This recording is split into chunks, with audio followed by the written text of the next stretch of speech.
हरे कृष्णा हरे कृष्णा कृष्णा कृष्णा हरे हरे, हरे राम राम राम हरे हरे।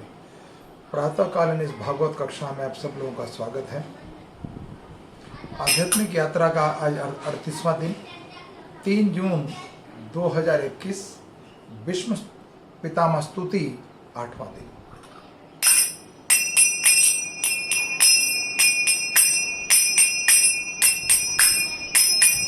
जय राधा माधव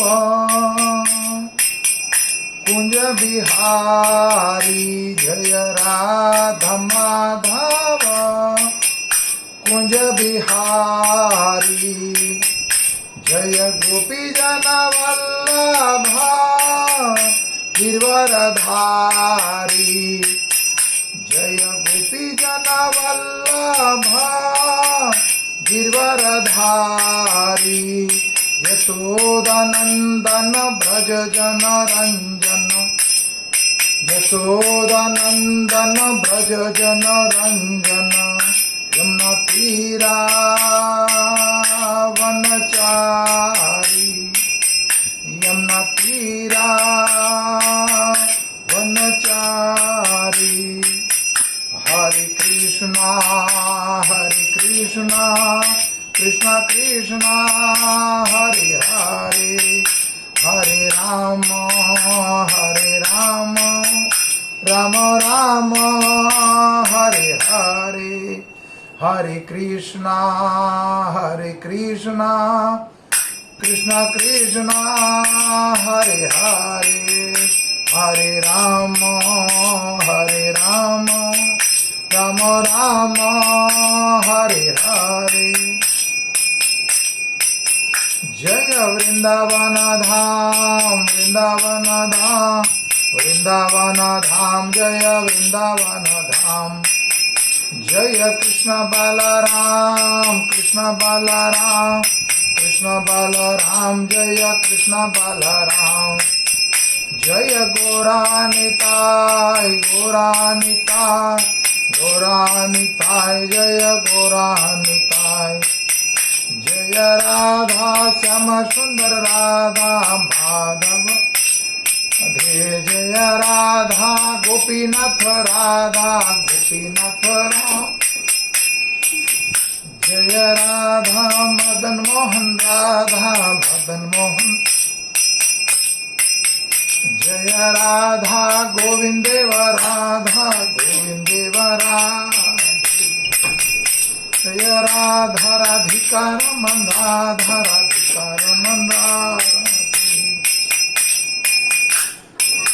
जय राधा पार्थ सारथी राधे,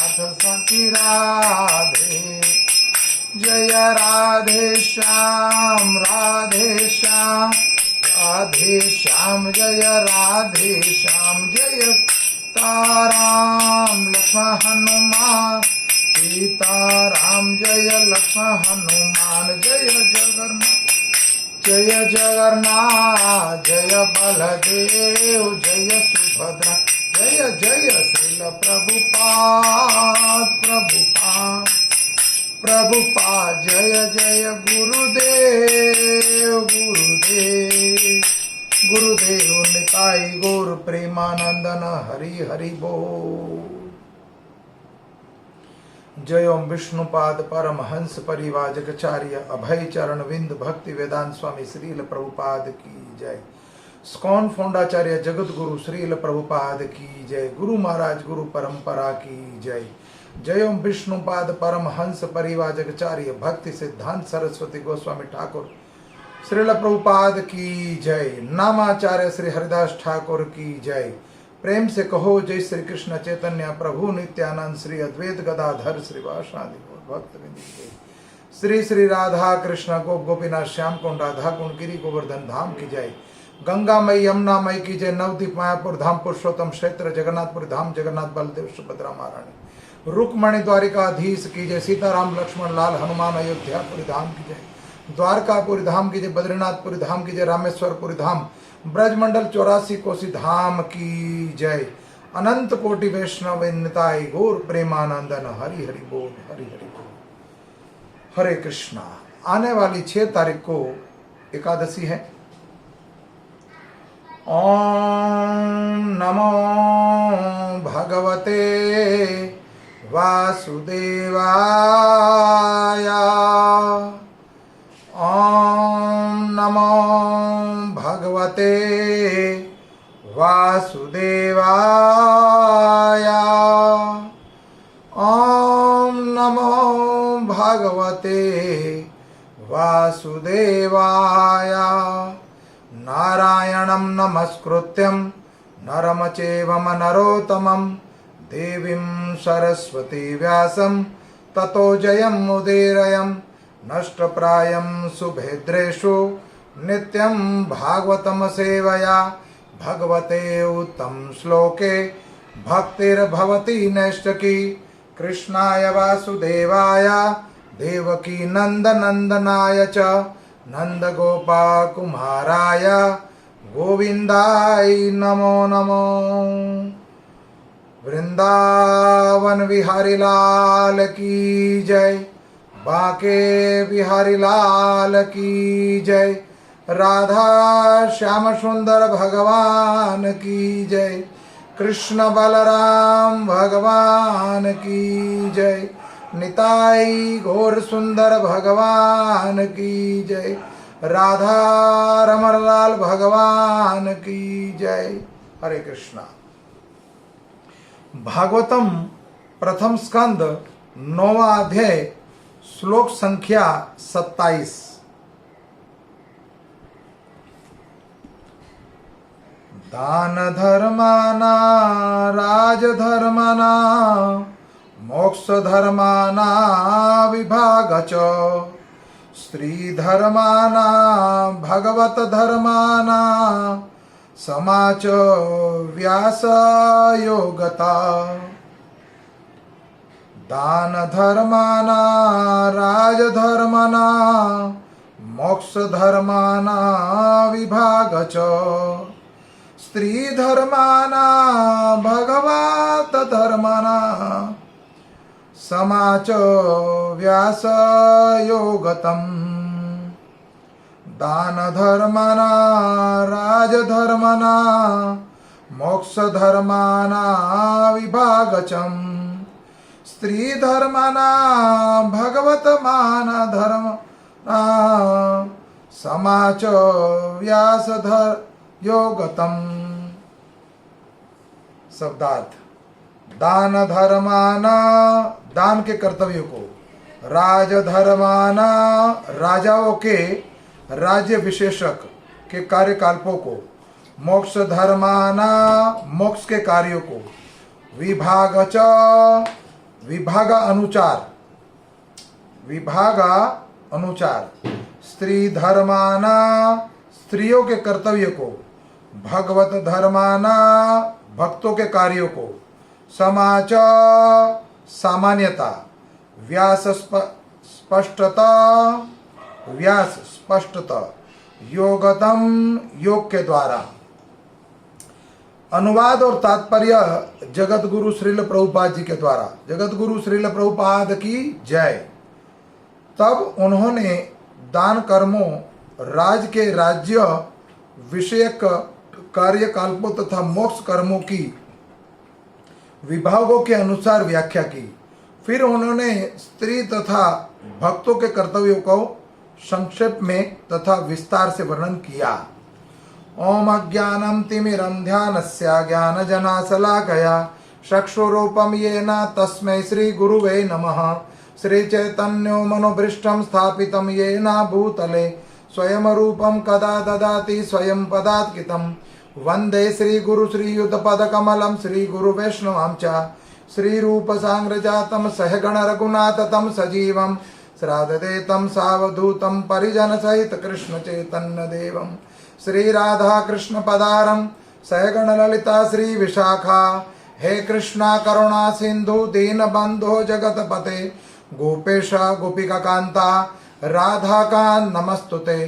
तप्त कांचन गौरांगी राधा वृंदावनेश्वरी। वृषभानु सुत देवी प्रणमामि हरि प्रियाय। वांशा कल्पतरुभक्षा कृपा सिंधु एव च पतितानां पावनेभ्यो वैष्णवेभ्यो नमो नमो। नमो महावदान्याय कृष्ण प्रेम प्रदायन्ते कृष्णाय कृष्ण चैतन्याय नाम्ने गौर तस्मै नमो नमो। नमो विष्णुपदाय कृष्ण पृष्ठाय भूतले श्रीमते भक्ति वेदांता स्वामीति नामिने। नमस्ते सरस्वती देवे गौरवाणी प्रचारिणे निर्विशेष शून्यवादी प्राश्रता देश तारणे। जय श्री कृष्ण चैतन्य प्रभो नित्यानंदा श्री अद्वैत गदाधर श्रीवासादि गौर भक्तविंदा। हरे कृष्णा ना कृष्णा हरे हरे, हरे राम राम राम हरे हरे। हरे कृष्णा हरे हरे, हरे राम राम राम हरे हरे। विष्णु पितामह विष्णु स्तुति में कल वर्णन किया उन्होंने वर्णाश्रम धर्म का।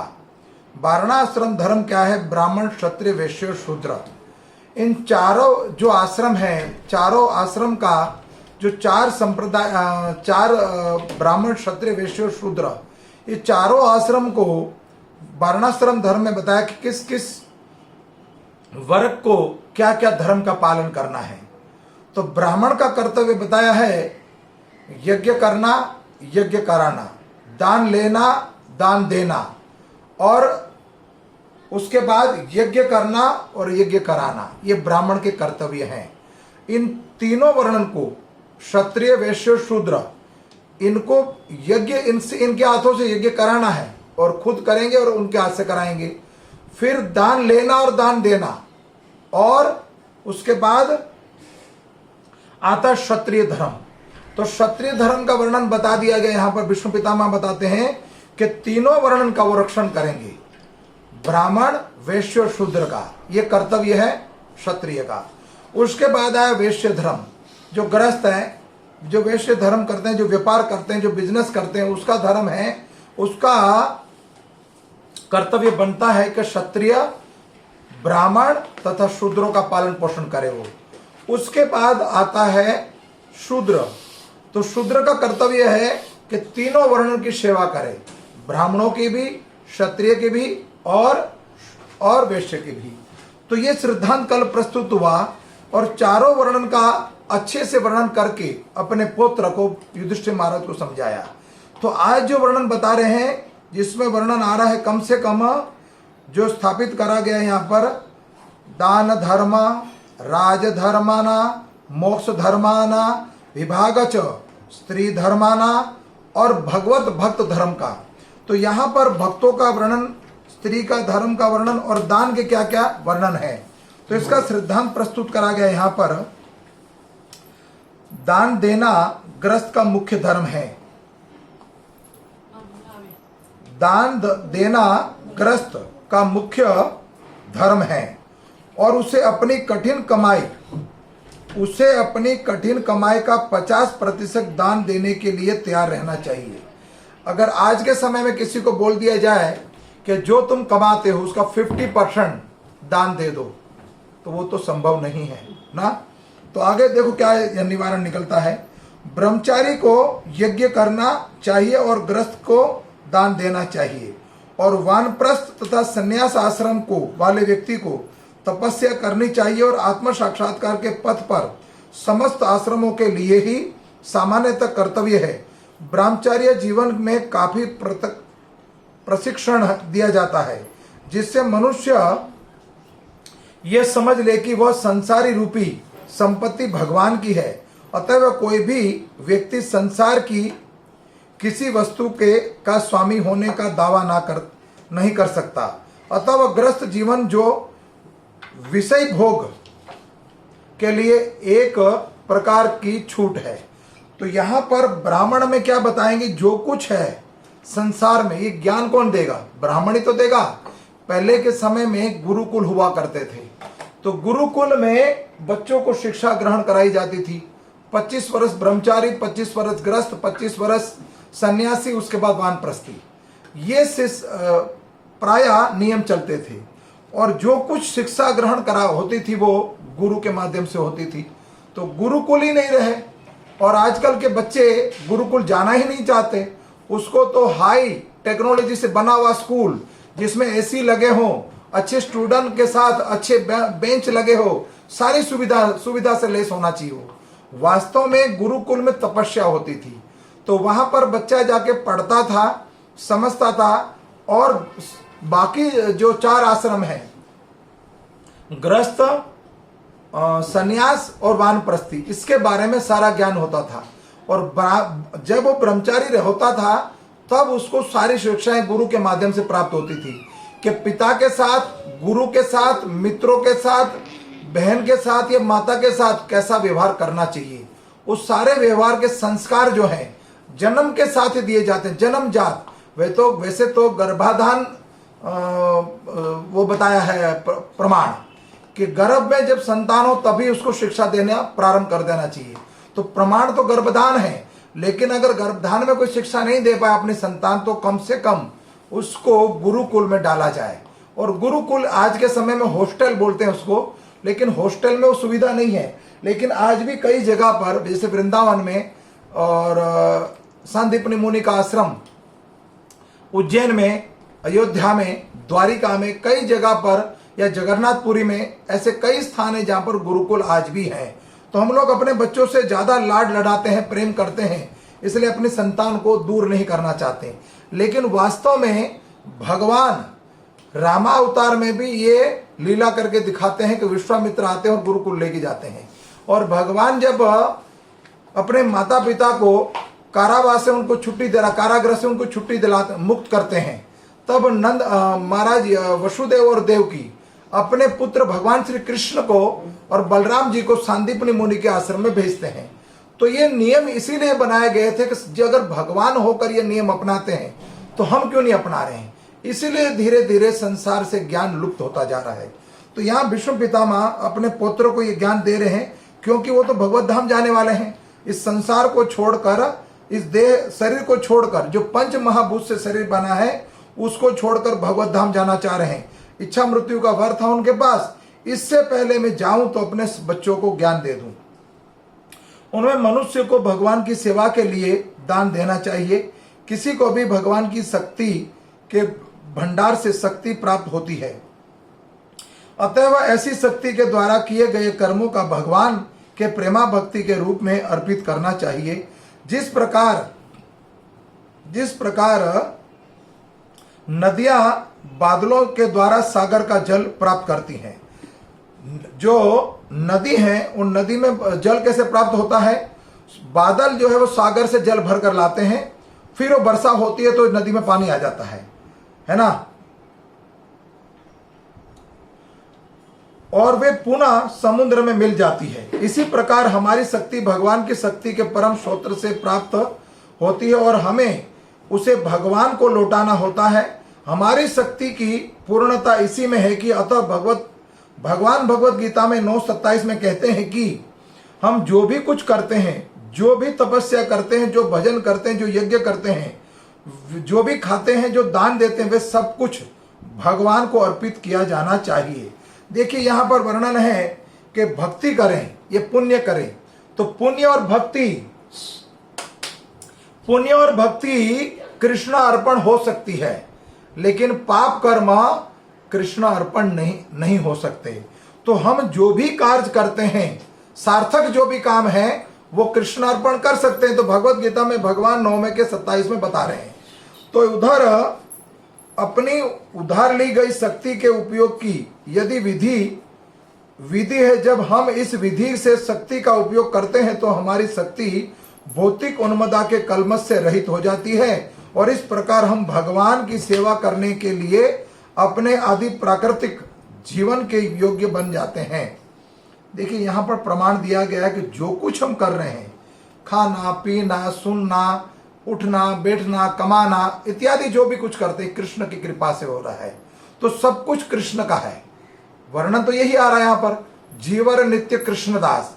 तो सब कुछ उसका होते हुए हम क्या मानते हैं, हम मालिक बन के बैठ चुके हैं और कृष्ण को चोर बताते हैं। तो वास्तव में भगवान चोर नहीं है, चोर तो हम हैं। तो यहां पर राजधर्म राजनीतिक श्रेष्ठता के लिए आधुनिक राजनीय में भिन्न एक महान विज्ञान है। राजाओं को दानवीर बनने की विधि पूर्वक शिक्षा दी जाती थी, ना कि केवल संग्रह करने की। देखिए, राजा जो था वो दान भी देते थे और उसको दान देने की शिक्षा दी जाती थी गुरुकुल में। उन्हें अपनी प्रजा की संपन्नता के लिए यज्ञ करने की शिक्षा दी जाती थी। प्रजा को मोक्ष प्राप्त कराना राजा का सबसे बड़ा कर्तव्य था। देखिए, आज के समय में ऐसे राजा कहाँ रह गए? आज के समय में वो राजा तो रहे ही नहीं, उल्टा है, विपरीत है। जेब भरते हैं मात्र। प्रशासन के जो प्रजापति हैं आज के समय में, जो नेता बने हुए, क्या करते हैं? अपनी पॉकेट भरते हैं। प्रायः सब ऐसे नहीं होते, कई नेता सकारात्मक भी होते हैं, धार्मिक भी होते हैं, लेकिन 90% तो यही देखा जाता है कि करप्शन बढ़ चुका है। पिता गुरु तथा राजा को कभी भी जन्म, मृत्यु, व्याधि तथा जरा से प्रजा को मुक्त प्राप्त कराने का मार्ग पर लापरवाह नहीं होना चाहिए था। देखिए, यहां पर बताया गया, पिता गुरु तथा राजा को कभी भी जन्म, मृत्यु, जरा और व्याधि से प्रजा को मुक्ति प्राप्त कराने का मार्ग पर लापरवाह नहीं होना चाहिए। यदि वे पारंपरिक कर्तव्य सही ढंग से संपन्न हो जाए तो फिर जनता द्वारा बनाई गई जनता सरकार की कोई आवश्यकता नहीं रह जाती। देखिए, यहां पर यह वर्णन आया है कि प्रजा जो है अगर हमेशा चिंतित हो, रोग से पीड़ित हो, अन्न से, भूख से परेशान हो, रहने के लिए ठिकाना ना हो, उसकी रक्षा ना हो, तो फिर राजा का कोई कर्तव्य नहीं बनता। राजा होना कर्तव्य ही नहीं बनता, उनका कर्तव्य ही नहीं बनता। इसीलिए अगर राजा है तो उसका कर्तव्य ये बनता है कि उनको हमेशा के लिए इन रोगों से मुक्त रखे। लेकिन होगा कैसे? अगर राजा ऐसे नियम बनाए कि स्कूल में और कॉलेज में भगवत गीता या भागवत या रामायण का पाठ कराया जाए, उनको सारी शिक्षाएं दी जाएं, गृहस्थ आश्रम, चारों वर्णन आश्रम के, वर्णाश्रम धर्म के बारे में उनको ज्ञान दिया जाए कि ब्रह्मचारी, गृहस्थ, संन्यास और वानप्रस्थी कैसे लिया जाएगा। अगर वो ज्ञान वो राजा के द्वारा नियम चलाए जाए तो परिपक्व हो जाएगा। लेकिन आज के समय में सब कुछ लुप्त हो चुका है। इसलिए विष्णु पितामह कहते हैं राजा ऐसा होना चाहिए, पिता ऐसा होना चाहिए और गुरु ऐसा होना चाहिए। आजकल लोग छंद मतों के बल पर शासन अधिकार पा लेते हैं। कुछ वोट खरीद लिए जाते हैं, उस पर वो नेता बन जाते हैं, लेकिन उन्हें राजा के मूल कर्तव्यों का प्रशिक्षण कभी नहीं मिलता और हरेक के लिए ऐसा कर पाना संभव नहीं है। ऐसी परिस्थितियों में अप्रशिक्षित प्रशासक प्रजा को सभी प्रकार से सुखी बनाने के प्रयत्न में कहर ढाता रहता है। जब वो नियम ही नहीं है, कोई राजा तो बन गया, खुद नेता बन गया है, लेकिन प्रजा नित्य दुखी रहती है। जब फिर चुनाव आता है, फिर वो चुनाव के लिए वोटों के लिए हाथ पैर जोड़ता है, फिर हम लोग उसको वोट देते हैं। वोट नहीं, उसको कहते हैं मत डालने गया था। कहाँ गया था? मत। अपनी मति के द्वारा उसको हम चुनते हैं, राजा को।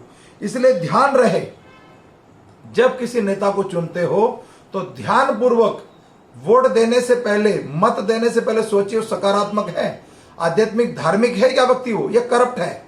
अगर करप्ट है तो फिर वो पूरी प्रजा भी करप्ट हो जाएगी। अगर राजा चोर है तो प्रजा भी चोर होगी। दूसरी ओर ये अप्रशिक्षित प्रशासन धीरे धीरे चोर तथा उचक्के बन जाते हैं। देखिए, वर्णन वही आ रहा है जो हम बोल रहे हैं, वही है कि धीरे धीरे वो प्रजा जो चोर बन जाती है और उपस्थित स्थिर राज्य पर करों में वृद्धि करते जाते हैं, और जिससे प्रशासन के लिए धन प्राप्त हो, लेकिन यह सब व्यर्थ हो जाता है। अगर बैंक से पैसा किसी को चाहिए तो ब्याज दर, कर का ब्याज बढ़ाते रहते हैं, और प्रजा हमेशा क्या रहती? कर्जे में रहती है, कभी सुख से रह ही नहीं सकती। आज के समय में हमारे मन को, वैसे तो भक्ति का अर्थ है मन को कंट्रोल करना, लेकिन मन को कहां कहां बहलाया फुसलाया जाता है। टेलीविजन के द्वारा, न्यूज चैनल के द्वारा, न्यूज़पेपर के द्वारा, मोबाइल के द्वारा, या मीडिया के द्वारा, या सोशल मीडिया के द्वारा हमारे मन को भटकाया जा रहा है। वास्तव में मन को, विष्णु पितामह आगे बोलेंगे, मेरी मति अभी तक कुंवारी है, अपनी मति को चरण में स्थान दे दीजिए। तो जब तक हम कृष्णा भावनामृत नहीं होंगे, भगवत भक्ति नहीं करेंगे, भक्ति में मन नहीं लगाएंगे, तब तक ये प्रतिदिन हमारे साथ दुर्घटना होती रहेगी। पुनति जननम पुनति मरणम मरणम जननम जठारनी। माँ के गर्भ में बार बार आना और बार बार मरना और उसमें दुख सहन करना। इसलिए प्रायः अपने मन को कंट्रोल करने की भक्ति सबसे बड़ा योग है, भक्ति योग। कोई ध्यान योग नहीं है कलयुग में, ना कोई कर्म योग है, ना कोई तपस्या है, ना कोई यज्ञ है। मात्र एक है भक्ति योग, जो किसी भी समय आप कर सकते हो। किसी भी समय कोई भी कार्य कर रहे हो उस समय आप भजन कर सकते हो, जप कर सकते हो, कीर्तन कर सकते हो, गाड़ी चलाते ऐसे हुए भी भगवान के नाम का सिमरन कर सकते हो कि नहीं कर सकते हो, कथा सुन सकते हो कि नहीं सुन सकते हो, गाड़ी में जब फिल्मी गाने सुन सकते हो, घर में बैठकर भी कीर्तन सुन सकते हो, कथा पढ़ सकते हो या कथा सुन सकते हो। सब कुछ सुलभ है कलयुग में। और भगवान मात्र कलयुग में नाम के मात्र से प्राप्त हो जाते हैं। मात्र हरिनाम सिमरण करने से भगवत प्राप्ति हो सकती। कलयुग में इससे बड़ा कोई फल नहीं है। जो यज्ञ से फल मिलता था या तपस्या से फल मिलता था या अर्चा विग्रह की पूजा से फल प्राप्त, वही फल प्राप्त होता है। मात्र प्रतिदिन 16 माला जाप करें हम। हरे कृष्णा कृष्णा कृष्णा हरे हरे, हरे राम राम राम हरे हरे। आज का तात्पर्य बहुत लंबा है लेकिन समझने योग्य है। वास्तव में उचित प्रशासन के लिए मनु संहिता तथा पराशर कृतु धर्मशास्त्र जैसे शास्त्रों के अनुसार राजा को निर्देश देने के लिए योग्य ब्राह्मणों होते थे। आज के समय में ब्राह्मण तो रहे ही नहीं। अग्निहोत्री ब्राह्मण होते थे जो अगर वर्षा नहीं होती तो वर्षा करा सकते थे।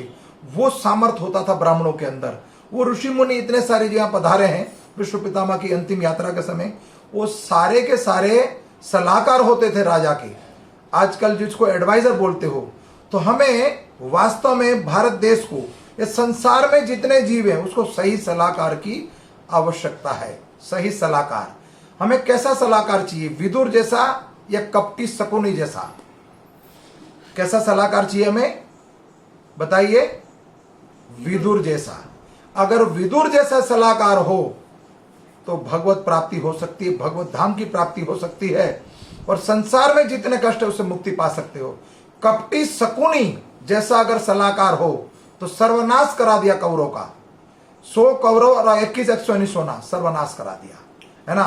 तो इससे बचना चाहिए हमें। वर्णन है यहां पर कि कोई व्यभिचारिणी स्त्री का संग कर लो या उससे भी लंपट पुरुष जो हो उसका संग कभी मत करो।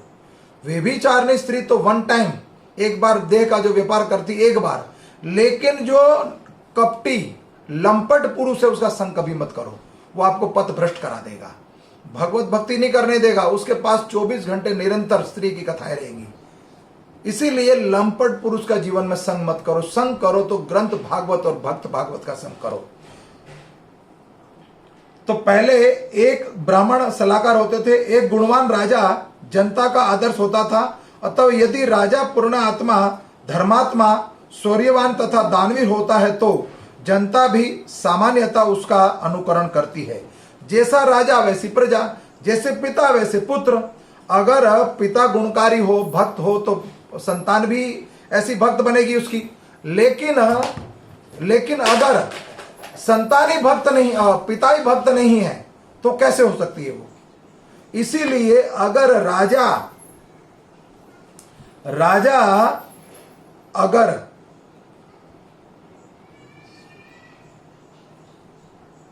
पूर्ण आत्मा, धर्मात्मा, शौर्यवान तथा दानवीर होता है तो जनता भी सामान्य उसका अनुकरण, मतलब उनका अनुकरण करना, उनके पद पीछे चलना। ऐसा राजा आलसी विशेषी व्यक्ति नहीं होता जो प्रजा पर आश्रित रहता हो, अपितु चोरों तथा डाकुओं का वध करने में सदैव सतर्क रहता हो। आज के समय में चोर तथा डाकू की बात क्या करें, आज के समय में अगर किसी ने क्राइम किया है तो हजारों नहीं कई सालों तक केस चलता रहता है न्यायालय में। न्यायालय में वकील मर जाते हैं, जज मर जाते हैं, लेकिन फैसला नहीं सुना सकते वो। कई वकील और कई जज बदल जाते हैं, न्यायाधीश बदल जाते हैं, लेकिन फैसला सुना नहीं सकते, उसको न्याय नहीं मिलता। और ये कलयुग की स्थिति है, लेकिन पहले के समय में ऐसा होता नहीं था। इसलिए विष्णु पितामह ये वर्णन कर रहे हैं। पूर्ण आत्मा राजा कभी भी व्यर्थ की अहिंसा के नाम पर डाकुओं तथा चोरों पर दया नहीं दिखाता था। डाकू तथा चोरों को इस प्रकार दंडित किया करते थे कि भविष्य में कोई सुनियोजित ढंग से ऐसे दुष्ट कर्म करने का साहस भी नहीं कर सकता था। आज की तरह ऐसे डाकू तथा चोर कभी भी प्रशासन चलाने के लिए नहीं होते। देखिए, आज के समय में तो चोर और डाकू से नेता बन के बैठ जाते हैं, लेकिन पहले के समय में ऐसे राजा और होते थे कि ऐसा दंड दिया जाता था उनको कि जीवन भर वो दुष्ट कर्म करने का सोच ही नहीं सकता था। तब कर लगाने के नियम सरल थे। सतयुग में, त्रेता में या द्वापर युग में मनुष्य से टैक्स कर लिया जाता था, लगान ली जाती थी, लेकिन नियम क्या था? तब कर लगाने के नियम सरल थे। ना तो कोई जबरदस्ती की जाती, ना तो घुसपैठ। राजा को प्रजा का उपज माने पहले खेत होते थे, जो खेत में बुआई करने में जो उपज पैदावारी होती थी उसका चौथा हिस्सा लेने का अधिकार था। मतलब जितना अनाज एकत्रित हुआ है 100 में से 25%, चौथा भाग राजा का कर होता था, ताकि अगर राजकोष बढ़ेगा तो कभी जीवन में अकाल आए तो प्रजा को वो अन्न दिया जाए, वो धन दिया जाए। ये शिक्षाएं दी जाती थी। किसी को इतना देने में कोई ऐतराज भी नहीं होता था, क्योंकि पूर्ण आत्मा राजा जो थे वो पूर्ण आत्मा होते थे। राजाओं ने तथा धार्मिक एकता होने के कारण प्रचुर प्रकृति संपत्ति रहती थी। देखिए, राजा धर्मात्मा सकारात्मक होते थे, इसलिए कभी यथा अन्न, फल, फूल, रेशम, कपास, दूध, हीरे, जवेरात, खनिज, तेल आदि, अतएव कोई भी भौतिकता की दृष्टि से दुखी नहीं होता था। सब कुछ प्रचुर मात्रा में उत्पन्न होता था। आज के समय में पानी तक बिक रहा है। तब कहते थे सब कुछ जमीन से प्राप्त था, भूमि देवी सब कुछ देती थी। क्या क्या? दोबारा, अन्न, फल, फूल, रेशम, कपास, दूध, हीरे, जवाहरात, घी, गौरस आदि सब कुछ भूमि में उपस्थित होता था। इससे प्रजा कृषि तथा पशुधन में शूद्र समर्थ रहती थी। क्षमा चाहता हूं, हमेशा समर्थ रहती थी। किसी के आगे भीख मांगने और हाथ फैलाने की आवश्यकता होती नहीं थी। आज की प्रजा बैंकों के बाहर खड़ी होती ब्याज के लिए, क्रेडिट कार्ड इत्यादि इत्यादि कई तरह के कर्जे ले लेकर कर्जे में मर जाते हैं। किसान आजकल फांसी खा के मरते हैं। बुआई करने के लिए, बीज के लिए पैसा नहीं है तो किसान फांसी खा के मरते हैं। तो ये हमारे देश का दुर्भाग्य है, ये हमारे भारत देश का दुर्भाग्य है। पहले किसी समय भारत देश को सोने की चिड़िया बोला जाता था। यहां पर सोना उत्पन्न होता था, यहां की जमीन जो है उपजाऊ थी। लेकिन ये पाश्चात्य देश, वेस्टर्न कल्चर आया तो हमारी जमीन को बंजर बना दिया। कई बबूल के पेड़ के बीज डाल दिए और खाद में यूरिया इत्यादि डालकर जमीन को क्या कर दिया? बिल्कुल बंजर बना दिया। वास्तव में असली खाद जो है, अगर कोई गौ पालन करे, गौ वंश को पाले, तो गाय के गोबर से और गौमूत्र से खाद बने तो वो जमीन उपजाऊ हो जाती थी। जमीन के अंदर छोटे छोटे जीव, जिसको केचुआ बोलते हैं, वो कई तरह के जीव रहते थे। जमीन उससे सॉफ्ट और नरम होती थी। लेकिन जमीन में आजकल यूरिया डालकर जमीन को बंजर और कठोर बना दी है। इसलिए जमीन में अन्न उत्पन्न होता ही नहीं, ना जल मिलता है, ना अन्न मिलता है, ना फल, कुछ भी नहीं मिलता है। सब दवाइयों के द्वारा फल और इत्यादि सब्जी तैयार करी जाती है। तो धीरे धीरे हम पतन की ओर जा रहे हैं। विष्णु पितामह ये अपने पर पौत्रों को पूरा ज्ञान दे रहे हैं इस तरह का। अतएव उसके पास प्रचुर अन्न, फल तथा दुग्ध इत्यादि रहता था। उन्हें सौंदर्य के लिए साबुन और शैंपू की आवश्यकता नहीं होती थी। सिनेमा घर तथा मदिरालय की आवश्यकता नहीं होती थी। राजा का कर्तव्य था कि वह यह देखे कि मानवता की संचित शक्ति का सही ढंग से उपयोग हो। जो प्रजा के लिए प्रकृति ने दिया है वो प्रजा को दिया जाए। राजा चोर नहीं होते थे, राजा भगवत भक्त होते थे। मानव जीवन पशु जैसी इच्छाओं की पूर्ति के लिए नहीं, अपितु आत्म साक्षात्कार के लिए था। मतलब आत्म साक्षात्कार करने का अर्थ है जीवन सार्थक करने का। सरकार की सारी योजना इस विशिष्ट उपदेश की पूर्ति के लिए होती थी। फलत राजा को उचित रीति से मंत्रियों का चुनाव करना होता था। अगर ये सही ढंग से भागवत पढ़ ली जाए, 7 दिन तक अगर कोई व्यक्ति ईमानदारी से भागवत का तात्पर्य और भागवत के श्लोक को पढ़ ले, अपने जीवन में उतार ले, तो वो इसी जीवन में भगवत धाम जा सकता है।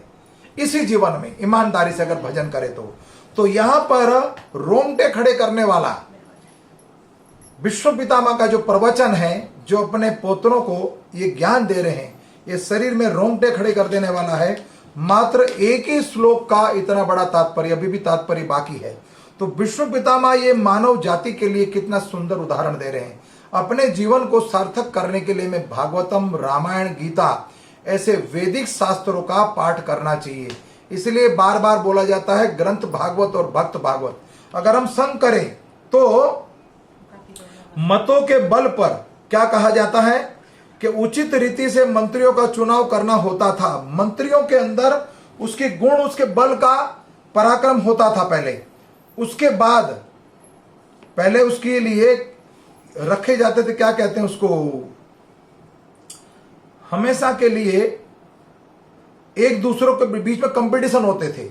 जो उसमें जीतता था उसको मंत्री बनाया जाता था। मतों के बल पर, आज के समय में मतों के बल पर नहीं, मंत्री सेना नायक तथा सामान्य सिपाही तथा व्यक्तिगत योग्यता के आधार पर चुने जाते थे। अगर उसके अंदर योग्यता है तो उसको मंत्री के पद पर बिठाते थे, अन्यथा नहीं।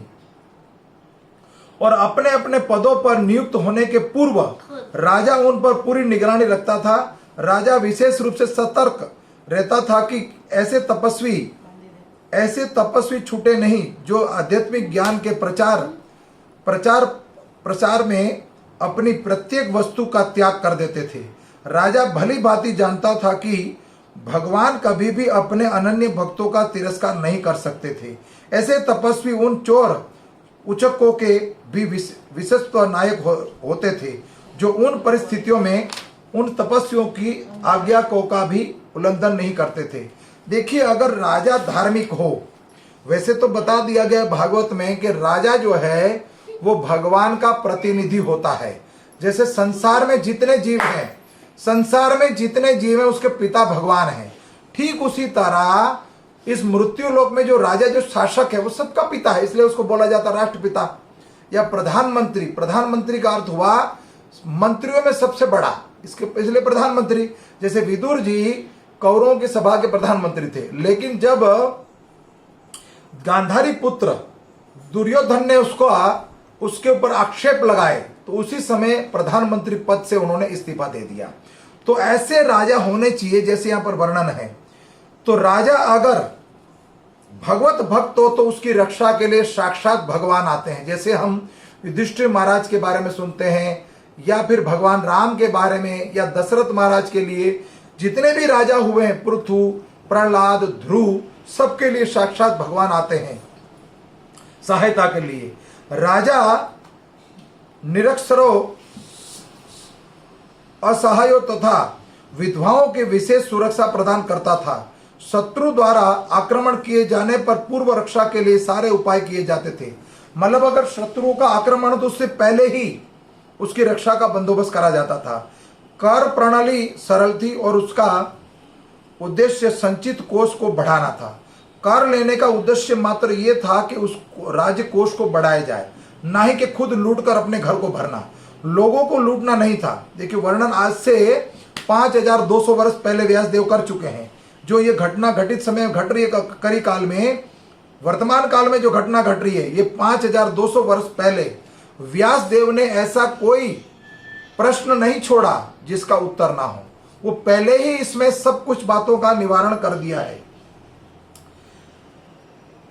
राजकोष को उचित कोष बढ़ाना होता था। धन संग्रह इसलिए कर इसलिए लेते थे, लोगों को लूटना नहीं। सैनिकों की भर्ती सारे विश्व भर में से की जाती थी और उन्हें विशेष कार्यों के लिए प्रशिक्षित किया जाता था। सैनिकों को अगर भर्ती करा जाता था सेना में, तो पहले उसको ये 4 वर्णन आश्रम का शिक्षा दी जाती थी। जहां तक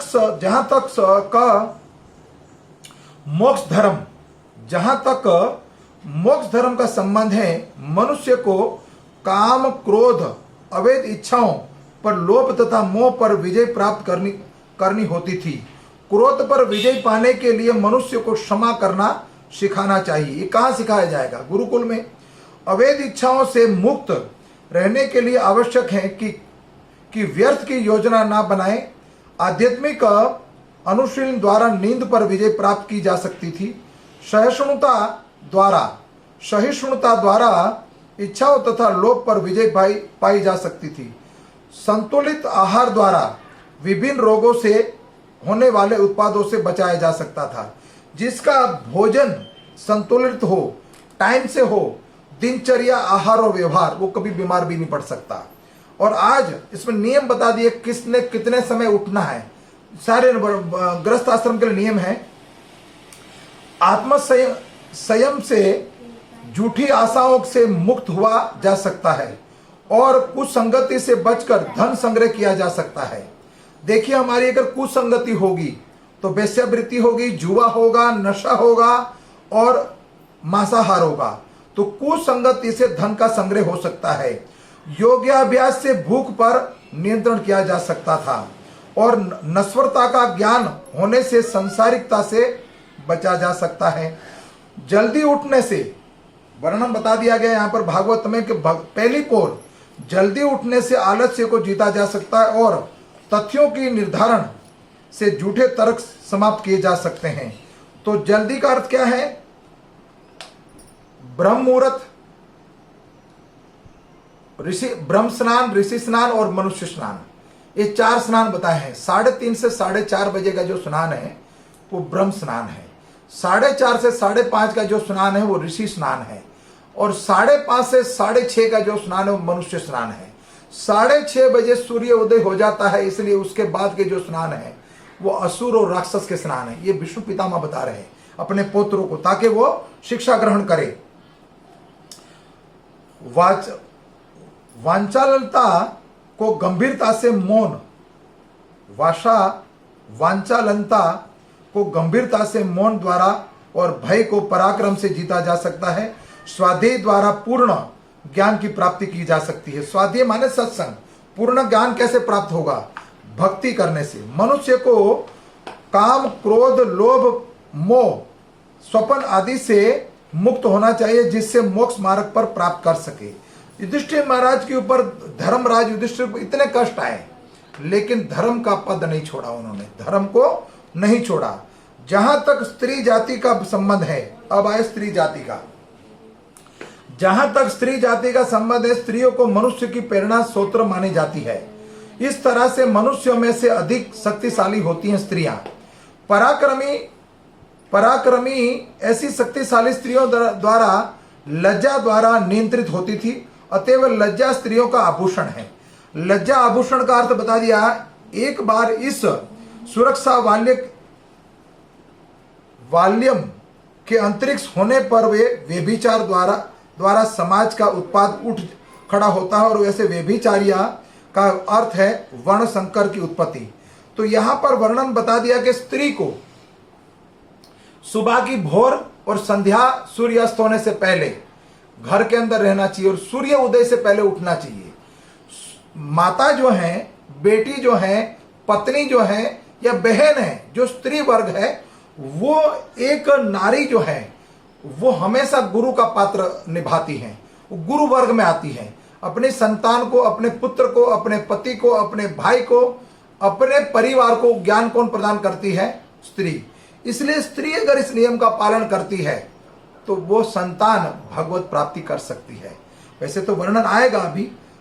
तो अगर वो इस नियमों का पालन नहीं करती, व्यभिचारिणी बन जाती है। आज के समय की जो स्त्रियां हैं वो तो बाजार में खड़ी होती हैं, लारी पर, चाट की लारी पे खड़ी होती हैं। संध्या के बाद नाइट कैंडल डिनर करने जाती हैं। वो जैसे सूर्यास्त होता है उसके बाद ही प्रोग्राम चालू होते हैं। सारे सूर्यास्त होने के बाद ही प्रोग्राम चालू होते हैं। और सवेरे भोर में उठने का जो समय है, बेड टी, सवेरे जब तक 10 नहीं बजेंगे और जब नौकरानी आके घर पे डोरबेल नहीं तब तक उठेगी नहीं। इस समय आज का वर्तमान काल की जो स्थिति इतनी गंभीर हो चुकी है, तो हमारा पतन तो निश्चित है।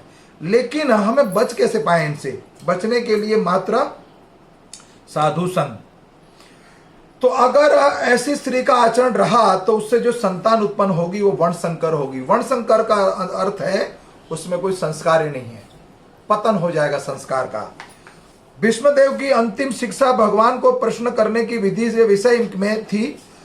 हम सब भगवान के शाश्वत दास हैं और जब हम अपने स्वभाव के इस महत्वपूर्ण अंग को भूल जाते हैं तो हमें भव सागर में पुनः पुनः बार बार आना पड़ता है, भव कूप में गिरते हैं अगर इन नियम का पालन नहीं करते तो। भगवान को प्रश्न करने के लिए भीष्म पितामह बोलते हैं विशेष रूप से ग्रस्तों के लिए सरल विधि। देखिए ग्रस्त के लिए सरल विधि क्या बताए, ध्यान से सुनिए, हाथ जोड़कर प्रार्थना कर रहा हूं आपसे, ध्यान से सुनिए। ग्रस्तों के नियम, सरल विधि क्या है, घर में भगवान का अर्चा विग्रह स्थापित करें। मतलब क्या अर्थ अर्चा विग्रह का मतलब, घर में भगवान का मंदिर बनाए, उसमें भगवान को पधराए, मतलब भगवान के अर्चा विग्रह को स्थापित करे। जैसे राधा रमन लाल हो, लड्डू गोपाल हो, सियावर रामचंद्र भगवान हो, जगन्नाथ जी हो, उसकी स्थापना करे। अर्चा विग्रह में चित एकाग्र करके दैनिक कार्य किए जा सकते हैं। दैनिक कार्य क्या है, घर में अर्चा विग्रह की पूजा, भक्ति की सेवा, भागवत पढ़ना, भागवत सुनना, जप करना, पवित्र स्थान में वास करना तथा भगवत नाम का कीर्तन करना। देखिए यहां पर 4 वर्णन आया। अगर घर में मंदिर है तो आपका वास हो गया धाम में, और साधु संग किया तो भागवत का पठन होगा, और साधु संग हुआ तो संकीर्तन भी हो जाएगा। तो ये सरल उपाय बता दिया यहां पर। क्या क्या वर्णन, दोबारा ध्यान से सुनिए। घर में अर्चा विग्रह को स्थापित करना, फिर उसकी पूजा करना और भक्ति भाव से भागवत पढ़ना, भागवत सुनना, पवित्र स्थान में वास करना। जिस घर में भगवान राधा कृष्ण हो, जिस घर में जगन्नाथ जी हो, जिस घर में सियावर रामचंद्र हो, माता सीता और भगवान राम की स्थापना हो, वो अयोध्या है। जिसमें राधा कृष्ण है वो वृंदावन है, जिसमें जगन्नाथ जी स्थापित हैं वो जगन्नाथपुरी हैं। ये भगवान, या जहां बद्रीनारायण है वो साक्षात बद्रीनाथ धाम है। ये प्रभुपाद जी वर्णन करते हैं यहां पर। ऐसा करने से मनुष्य का जीवन सार्थक हो जाएगा। ऐसे अमूल्य कृत्य है जिससे भगवान को प्रश्न किया जा सकता है। इस प्रकार ये विषय पितामह द्वारा अपने पुत्रों को समझाया गया है। यहीं पर अपनी वाणी को विराम दूंगा। पितामह भीष्म बहुत कुछ समझाने का प्रयास कर रहे हैं। युधिष्ठिर के महाराज के द्वारा हम बद्ध जीवों का उद्धार करने के लिए, जैसे अर्जुन के जो उपदेश दिया भगवान श्री कृष्ण ने, भगवत वाणी, भगवत गीता, वो मात्र मनुष्य के लिए है, कलमश से मुक्त होने के लिए। और यहाँ पितामह ये उपदेश दे रहे हैं कि घर के अंदर ये संस्कार और गुण अपनाइए, अपने जीवन को सार्थक कर लीजिए। और एक प्रमाण और है, भीष्म पितामह ब्रह्मचारी नहीं थे। वैसे तो चलो ब्रह्मचारी, भीष्म पितामह जीवन भर ब्रह्मचारी रहे, लेकिन वो ग्रस्त में रहे। घर छोड़कर, घर बार छोड़ के वनवास नहीं गए, वो घर में रह के, ग्रस्त में रहकर भगवत प्राप्ति कर ली। और कैसा सौभाग्य विष्णु पितामह का, विष्णु पितामह का सौभाग्य तो देखिए, जो हजारों वर्ष तपस्या करने के बाद भगवान उनके समक्ष नहीं जा सकते। तो यहां घर में रहकर नियम का पालन करके, घर में रहकर नियमों का पालन करके भगवान विवश हो गए। भगवान विवश हो गए कहां पर, विष्णु पितामह के समक्ष आ गए अंत काले। और अंतिम यात्रा में सरलता से भगवत धाम जा सके, इसलिए सामने त्रिलोकी का नाथ वृंदावन बिहारी लाल की जय। राधा गोविंद देव भगवान विष्णु पितामह के समक्ष प्रकट हो गए। इन्हीं शब्दों के साथ अपने वाणी को विराम देता हूं। कथा में कोई त्रुटि रह गई हो तो क्षमा चाहता हूं। वंशा कल्पतरुभक्षा कृपा सिंधु एव च पतितानां पावनेभ्यो वैष्णवेभ्यो नमो नमो। हरे कृष्णा।